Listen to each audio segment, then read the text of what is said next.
and older gather in the small town of Shippensburg, Pennsylvania, to compete in the state's senior games. Some of the footage in this story was taped as events unfolded on the morning of August 9th, 1990.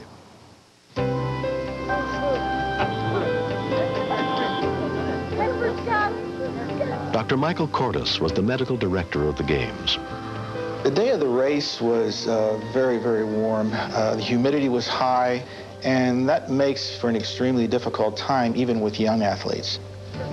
7 runners in the 70 to 74-year-old age range were competing for 3 places to go to the Nationals in the 1,500-meter race. Hey, it's my day at Bonafini. 70-year-old Edward Johnson had been running for 12 years, but he was competing in the senior games for the first time at the suggestion of his good friend, Joe Bertoncini. I've seen 90-year-olds race a 100-yard dash, and it's really terrific. I wish I could do that. For Ed, running was more than just a sport. It was also a way to stay healthy and strong enough to look after his wife, Wilma, who suffers from multiple sclerosis. Lately, I have had concern about him racing, but I can't say no to him because he needs the outside interest to keep him going, rather than have to worry about taking care of me all the time. The director of the games was Fay Connect. There was nothing that would have warned you of anything. He had no ongoing medical problems. He had competed in triathlons and stuff like that before.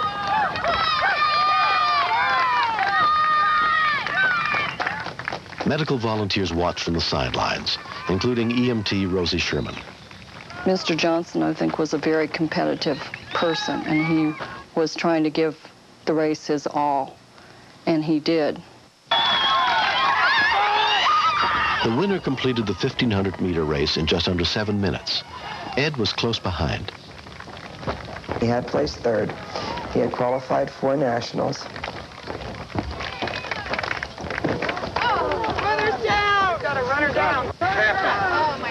When I got there, he was still breathing, and then developed agonal breathing, the last few breaths that will occur before someone ceases to breathe entirely.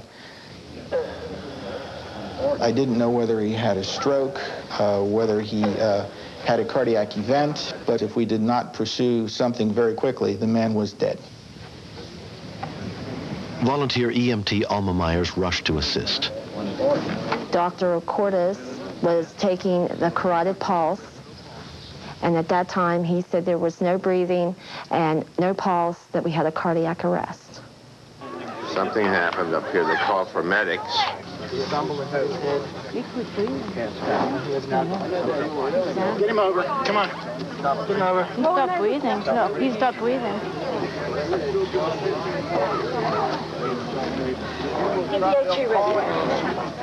When they turned Ed over, Hey, his name is Ed Johnson. I started to cry. I seen Ed. I says, oh, my God, it's Ed, and I'm responsible for his death because I had asked him to come on up to Shippensburg to race. What am I going to say to his wife back home?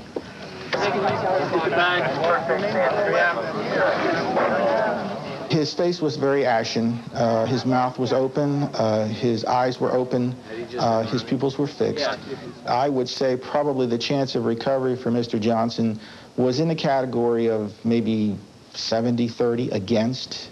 Help her get the back. Was he his last time around?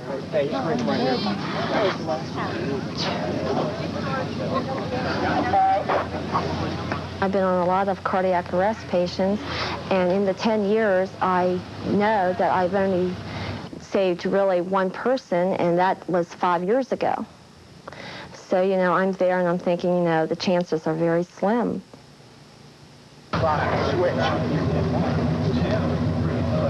Doesn't look so good, frankly.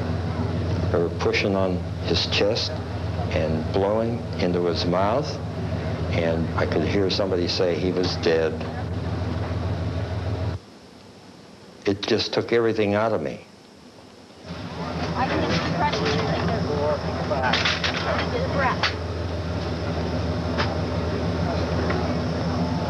Periodically, what you do is you go over and you check to see if you feel a pulse in the neck.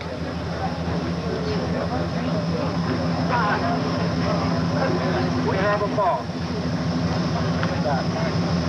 We have a pulse. We're breathing. He's breathing. Hey.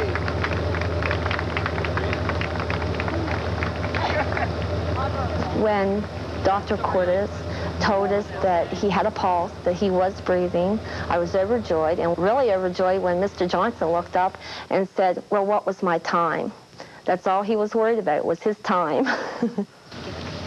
Mr. Johnson was and is an extremely lucky individual. He did not have a major heart attack that precipitated the cardiac arrest. He had nothing happen to him other than the fact that he died, and other than the fact that he came back. So he is an extremely lucky man. Ed Johnson's heart stopped beating for more than 4 minutes. He was released from the hospital the next day. 1 year later, Ed shows no signs of any problems. His daughter Susan is still amazed by his recovery. That night when my sister brought him through the front door, when we could see for ourselves that he was fine, when he hugged us and it was the same strength that he's always hugged us with. That's the moment when I knew everything was going to be fine. He has to keep active, and he wants to keep his mind active for the simple reason that his older sisters both have Alzheimer's, and he's worried about getting because it seems to run in the family. I can sit here and watch television and feel like I'm an old man trying to get out of the sitting position, but that is nothing related to running. As soon as you get out there, you do your stretching exercises, you're ready to run. The body's ready to run. It'll do it. Recently, Ed got a chance to thank the EMTs who helped to save his life. A little different than what you saw me last. Just a little. Hi there. Bless your heart. Thank God that the rescue team was nearby. Love you too. They did their thing one step at a time, and they brought Ed to within minutes. And I thank them for that, believe me. This is from all of the company members from DB Hose Company in Shippensburg to you. Terrific. So that you always remember. Thank you for giving me my dad back. I understand. I lost a 6-year-old with cancer, and I understand. Yeah, I lost a husband. That's why I came here. Undoubtedly, they made the future races possible. That one that fits. I thank them because this is my way of life. Great. Onward. I do want to continue with the way of life that I have. I'm very happy that way. Ed competed in the National Senior Triathlon and placed 6th for his age group. I was advising him not to race anymore last year, but the attitude that he has, go get it, Ed. Go for the gold, that's what I call it. Go for it.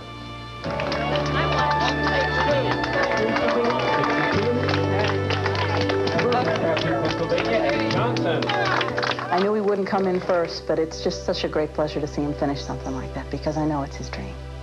You did it. Let's get some water. Very nice. Hank, you need some water. Have a great race like that. Okay. Thank you. Keep walking. Keep walking. Right? I love my kids. I love my wife. Yep. Over here. My wife, I gotta give her a kiss. Oh, okay. And if they're with me in the senior games to help me, I love them and I'll kiss every one of them.